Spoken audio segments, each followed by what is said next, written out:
Wow, talagang napaka-sweet naman ng cat din or silang dalawa nga ni Catherine Bernardo at Alden Richards. Kakaiba talaga ang galawan ng cat din, o 'di ba? Kaya naman mga cat din fans kinilig ngayon ng bonggang-bongga dito.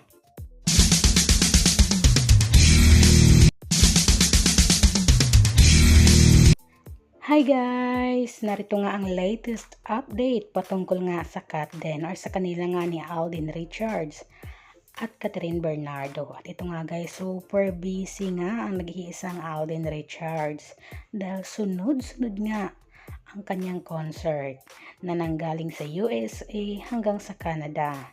At ito naman si Alden na habang nag-concert ay si Catherine Bernardo naman ay busy din guys sa taping sa Hello Love Again. At marami nga sa mga fans or mga netizens na nandoon ang mga kababayan natin sa Canada ang nasilayan nga si Catherine Bernardo sa isang school. Ayon nga sa mga komento or hula ng mga fans or ng mga netizens ngayon, ay parang working student ang nag-iisang Catherine Bernardo or si Joy nga sa Hello Love Again. Kaya naman, excited ang lahat dito.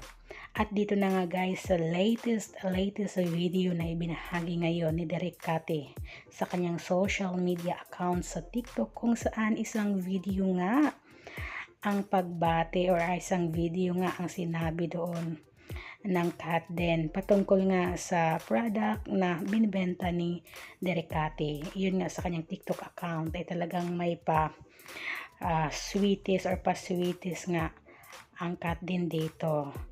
Kaya naman talaga nga marami ang natuwa dito sa video na ito na ibinahagi mismo ni Derek Cate Garcia Molina sa kanyang TikTok account. Dahil nga naman guys, talagang super sweet at talagang super nakakangiti talaga or nakakakilig talaga ang cat din. At kitang-kita natin sa kanilang mga mukha, ayan, ang mga ngiti ng dalawa. Kaya super duper close na close talaga ang cat din guys. Kaya ayon nga sa ilang mga fans na ibang-iba na talaga ang galawan na ito ng cat din dahil very comfortable nga talaga sila sa isa't isa. Lalong-lalo na ngayon na very single na nga ang nag-iisang Catherine Bernardo. O diba, alam naman natin na umaasa tayo na soon i-reveal nila kung ano mang meron or anong status meron ang cat din. Pero aabangan lang natin yan guys. Darating din yung panahon na yan na aaminin nila. O diba? Kasi nga naman guys, sa galawan or sa closeness nga nilang dalawa ay talagang super sweet talaga at bagay na bagay ang cat din. Comment na guys!